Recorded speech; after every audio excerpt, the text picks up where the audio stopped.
நாம் தமிழர் கட்சிக்காரெலாம் சேர்ந்து விஜயை அடின்னு அடிக்கிறாங்க, அவரை விரட்டுறாங்க அப்படின்னு சொல்லி தாவேக்காவில் சில தற்கூறிங்க பேச ஆரம்பிச்சிடுச்சிங்க. நான் ஒன்றை மட்டும் சொல்கிறேன், கேட்டுக்கோங்க. விஜய் அந்த களத்தை விட்டு ஓடந்து தப்பு, அந்த மக்களை சந்திக்காத போனது தப்பு. சரி, ஓடி தொலைஞ்சிட்டேன், விட்டுரு, செத்து போயிட்டாங்க மக்கள், விட்டுரு, ஓட்டேன். அந்த எவ்வளோ நாள் ஆகுது? இப்போ எவ்வளோ நாள் ஆகுது?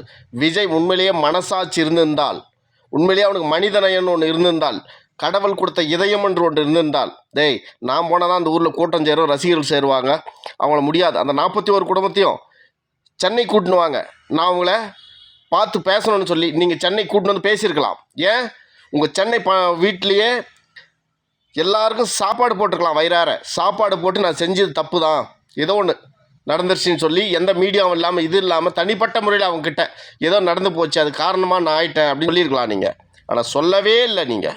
அதுதான்டா கேவலமான்றது.